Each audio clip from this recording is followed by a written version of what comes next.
राधे राधे महाराज जी, आपके चरणों में अनंत कोटि दंडवत प्रणाम। महाराज जी, हम भजन मार्ग पर चलने का प्रयास कर रहे हैं। महाराज जी, हमारे भजन में एक अड़चन आ रही है। हमारी बेटी कुसंगवश भक्ति मार्ग से भटक गई है। महाराज जी, मैं एक माता होने के नाते अपने आप को कैसे संभालूं या उनको कैसे संभालूं या मेरा क्या कर्तव्य होना चाहिए? बड़ा मुश्किल है किसी को संभाल पाना। जब बात हाथ से निकल जाती, जैसे बाण छूट गया ना, अब बड़ा मुश्किल है, वो लक्ष्य भेद के ही रहेगा। ये कर्मों का बाण हाथ से निकल गया, अब जैसे एक बार व्यभिचार दोष में युक्त हो गया, चाहे स्त्री हो चाहे पुरुष हो, बच पाना बड़ा मुश्किल होता है, बहुत कठिन होता है। अब वो हाथ से नहीं, बच्चापन से अगर संभाला जाए तो संभल सकता है। अब यौवन अवस्था आ गई, अब तो ज्यादा आप समझाओगे, आपकी आपके पास ही नहीं रहेगी, आपकी अवहेलना कर देगी, आपके विरुद्ध में। हाँ, ऐसे हमारे पास कितनी बातें ऐसी आई, माता पिता को पुलिस में। महाराज जी, आपने भी लिखा है कि वो आपके साथ रहना नहीं चाहती। हाँ हाँ, तो देखो लिखा है, देखो ऐसा ना। अब क्योंकि बात बिगड़ गई ना, आप ज्यादा हो कहोगे तो आप कह देंगे कि ये लोग हमारे साथ टॉर्चर करते हैं हमें, क्योंकि बालिग हो गई, अब हाथ से निकल गया मामला, अब संभलने वाला नहीं। अब ये है कि कर तुम अकर तुम अन्यथा कर तुम, भगवान उसको किसी तरह जहां भी जैसे भी, वही बकाया, दूसरा कोई उपाय नहीं। जब आदत बिगड़ जाती है, मनमानी आचरण होने लगते हैं, फिर संभलना मुश्किल होता है।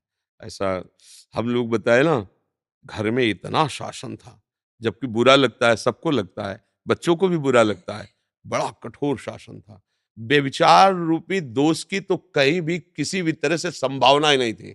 अब क्या है, छूट दिए हो तो देखो बड़े बड़े ऋषि मुनियों का मन मचल जाता है, फिर वो तो बच्चे हैं, उनको अपना हित हित का ज्ञान नहीं, अब वो मचल गए, अब वो बढ़ते चले गए गलत की तरफ। अब वो वापस हमारे कहने से नहीं आएंगे, वही वापस कर सकते प्रभु। कोई ऐसा चोट लगे मन में कि फिर वो लौट कर तुम्हारे पास आवे कि मैं गलत थी, अम्मा मुझे संभाल लो, तो भले आपका उपदेश काम करे, ले अब उपदेश काम नहीं करता। जब मार्ग बढ़ जाता है फिर गलत हो जाता है, हृदय स्वीकार नहीं कर पाता। तो हम बार बार प्राय घुमा घुमा करके यही सबको कहते हैं, भैया ये बॉयफ्रेंड गर्लफ्रेंड और यो लिव इन रिलेशन, दुनिया के जो नौटंकी चली है, इससे बच जाओ। ये बहुत ही बेविचार दोष को बढ़ावा देने वाली बात है। सोचो, अभी वो बच्चा है, 13, 14, 15, अभी उसको अपने हित अहित का ज्ञान नहीं है, पर इंद्रियां प्रबल हो रही, उनको एक खिलवाड़ लग रहा है। उनको पता नहीं कि पाप है, ये अधर्म है, ये आगे चलकर हमारे जीवन को नष्ट कर देगा, कुछ पता नहीं। अच्छा, जैसे ये भी है कि 30 वर्ष के बाद ब्याह हो रहे हैं। देखो, भले सबको ये अच्छा कहे, लेकिन हमारी मान्यता में ठीक नहीं है, क्योंकि 18-20 के बाद यौवन का भारी प्रकोप होता है। भले पढ़ो लिखो आगे उन्नति करो, पर ब्याह कर लो तो एक जगह प्रीति तुम्हारी समिट गई। आपस में बात करो, कभी मिलो जुलो, पर भले काम करो, भले पढ़ो लिखो, तो एक तुम्हारा कनेक्शन पवित्र है। अब अगर आप ऐसा नहीं करते तो मन को तुम रोक पाओ। अब 28 की, 22 की, 24 की अवस्था है, तुम कह दो कि नहीं अभी ब्याह नहीं करेंगे, तो ब्रह्मचर्य रह सकते हो क्या? तुम विषयों में रहकर, स्त्री पुरुष में रहकर और गलत चीजें देखकर मोबाइलों में तुम ब्रह्मचर्य, इसका मतलब ब्याह कर लेना चाहिए। अगर 20-25 के अंतर्गत ब्याह हो गया, पढ़ो लिखो नौकरी करो, जो आगे काफी पढ़ाई तो हो जाती है, 20-25 तक तो काफी पढ़ाई हो जाती है, मतलब एक व्यक्तित्व आने लगता है, एक महत्व आने लगता है। पर अब क्या है कि जैसे अब लंबे लंबे समय तक, 30 वर्ष तक ब्याह ही नहीं किए, तो फिर ब्रह्मचर्य से तो नहीं रह सकते, क्योंकि उसके लिए साधना चाहिए अध्यात्म की, और वो है नहीं। तो फिर इधर उधर खिलवाड़ होता रहता है, फिर बुद्धि भ्रष्ट हो जाती है। जब हम अधर्म में चलते हैं तो बुद्धि भ्रष्ट हो जाती है। तो इसका तो हमारे पास कोई उत्तर ही नहीं है, क्योंकि जब बेल फैल गई तो विष बेल है ये, विषय विकार जब हृदय में, फिर वो देखो आप ही कह रहे हैं हमारे पास नहीं रहती है। तो हमें सबसे प्रार्थना है कि अपने बच्चों को कम से कम इससे, अच्छा बड़ा धोखा होता है, प्यार और नाटक में अंतर होता है। जैसे हमें आपसे सुख लेने की स्वार्थ बुद्धि है, तो हम असली प्यार से ज्यादा प्यार दिखाएंगे।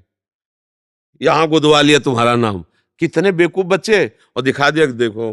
अब वो माता पिता जो जिंदगी भर उसे दूध पिला के तैयार करिए है ना, छोड़ दिया। अब बच्चों को ये ज्ञान कहां से आवे, कैसे समझ में?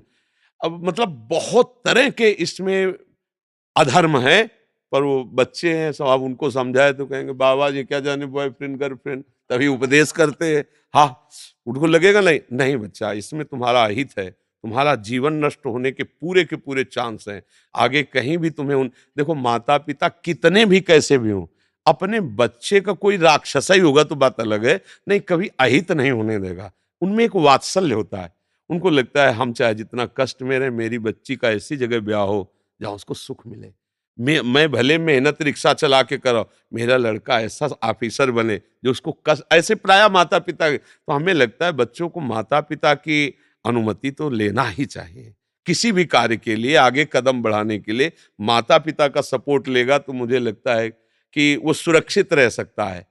अब ये मनमानी आचरण, चूंकि बच्चापन में नहीं ज्ञान होता, हमें पता है वो एक उन्मत्तता होती, पागलपन होता है उस समय। उस समय ऐसा ज्ञान नहीं होता अधर्म क्या है, धर्म क्या है, और फिर दुश्मन लगते हैं माता पिता कि हमें क्यों रोक रहे हैं, हम खेलना चाहते हैं, हम मनोरंजन करना चाहते हैं, ये रोक रहे हैं। पर उनका रोकना अगर मान गया तो आगे चलकर, जैसे अपने लोग हैं कि अगर मेरे माता पिता शासन ना करते तो हम लोगों की वृत्ति बिगड़ी होती तो आज भी बिगड़ी होती।